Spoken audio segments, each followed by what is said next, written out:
Bonjour amis Céto Santé, une autre capsule qui me tient à cœur. Il y en a beaucoup qui me tiennent à cœur finalement. Et celle-là s'adresse aux familles, aux mamans, aux papas qui se posent la question, est-ce qu'on doit manger Céto en famille? La réponse est simple, oui. C'est quelque chose qui est tout à fait saine, compatible et pas dangereuse. Et il y a plusieurs cas de figure. On va parler de ces différents cas de figure et voir dans lequel vous vous trouvez et comment on peut rendre l'alimentation céto compatible avec une vie de famille équilibrée.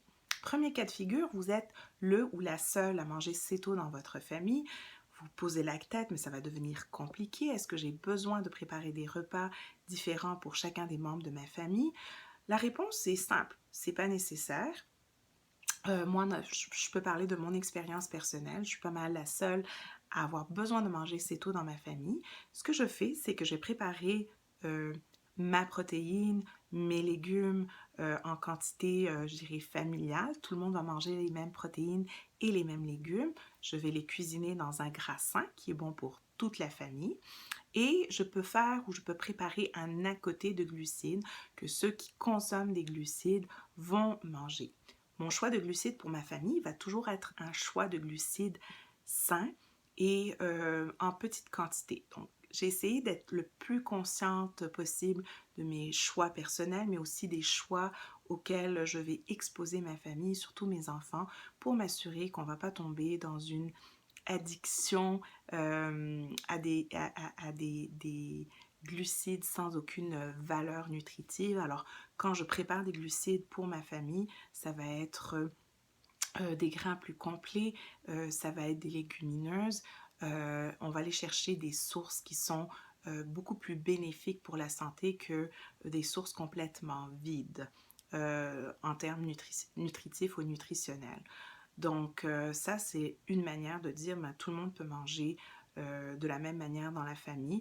Les petits à côté de glucides vont être juste servis aux gens qui le choisissent et en quantité que eux vont choisir.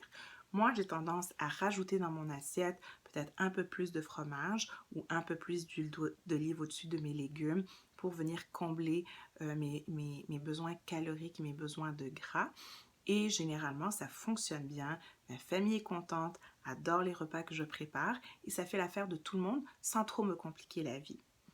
Dans d'autres familles, il y a beaucoup de personnes qui ont besoin de manger céto. Donc, si vous et votre conjoint ou votre conjointe avez besoin de perdre du poids, si vous avez des enfants qui font de l'embonpoint, on peut juste vraiment, littéralement, manger les mêmes repas pour tout le monde et couper les glucides pour tout le monde. Est-ce que c'est dangereux de couper les glucides pour les enfants? Moi, je ne recommande pas une alimentation céto à 20 grammes pour les enfants, à moins que ça soit fait médicalement pour un cas bien spécifique d'épilepsie, etc. Mais ça, on parle d'un sujet complètement différent. Mais il y a un avantage à couper ce que j'appelle les glucides vides, donc tous les bonbons, chocolat, gâteries, toutes les choses qui n'apportent aucune valeur nutritionnelle chez votre enfant.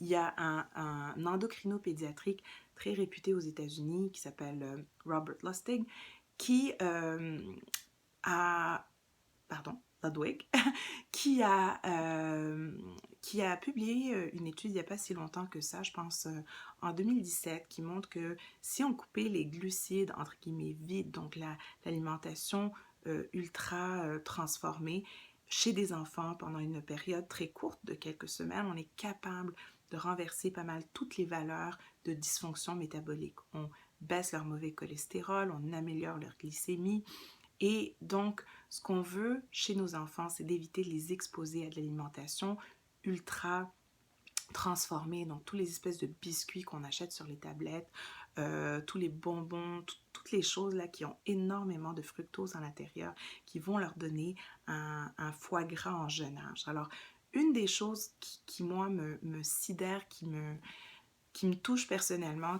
qui m'interpelle en tant que maman, mais aussi en tant que médecin, c'est de voir l'épidémie d'obésité qu'on voit chez les enfants et l'épidémie de diabète type 2 qu'on voit maintenant à l'enfance et à l'adolescence, alors que, je dirais, il y a 20-30 ans, c'était une maladie de la personne âgée. Pourquoi? Parce que nos enfants mangent de plus en plus jeunes, une alimentation excessivement riche en glucides, on les bourre au sucre, on les bourre au jus et on se pose la question, mais pourquoi est-ce qu'ils prennent du poids? Pourquoi est-ce qu'ils ont un foie gras en jeune âge? Pourquoi est-ce qu'on a une épidémie d'obésité? La réponse, c'est dans la quantité de glucides et d'aliments ultra transformés qu'on leur, euh, qu'on leur propose. Alors, ça, c'est un aspect intéressant à explorer. Je ne vous dis pas de couper tous les glucides chez les enfants, loin de là. C'est pas du tout ce que j'entends. Mais il faut vraiment limiter la quantité qu'on leur offre. C'est pas un free-for-all. Ils doivent manger un peu de tout pour grandir. Par contre, ce qu'on veut, c'est éviter les aliments ultra transformés, riches en fructose, qui vont participer à la maladie métabolique en très jeune âge.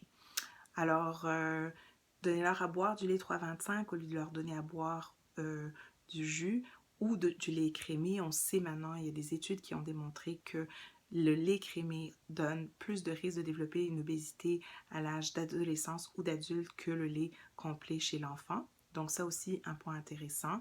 On ne devrait pas avoir peur de leur donner des bons gras sains, mais on devrait vraiment limiter les glucides.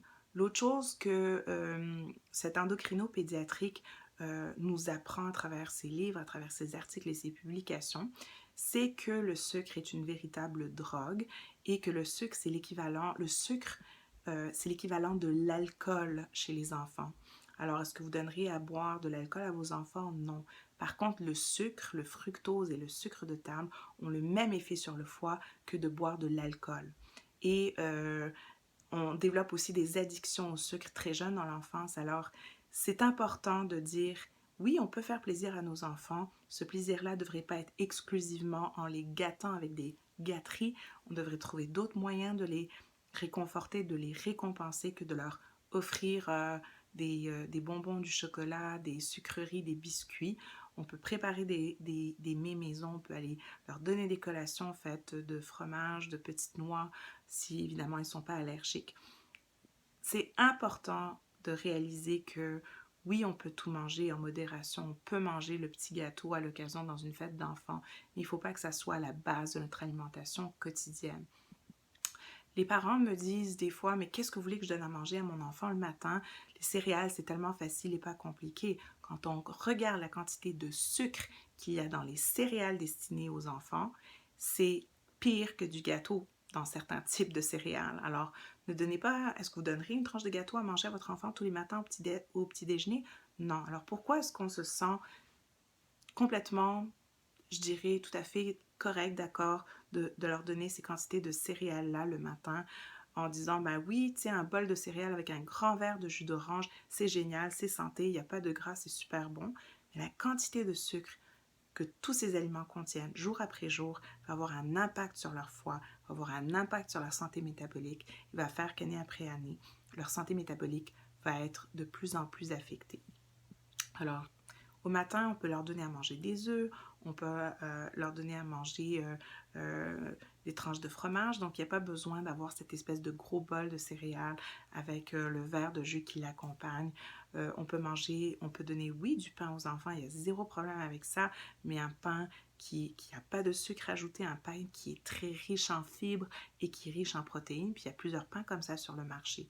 Donc, en mangeant une alimentation réduite en glucides, et je ne dis pas strictement réduite, là encore je parle d'une alimentation libérale mais réduite en glucides et surtout réduite en aliments ultra transformés, vous donnez la chance à vos enfants de garder leur santé métabolique plus longtemps et surtout vous leur apprenez à faire des choix alimentaires sains qu'ils vont garder pour le restant de leur jour.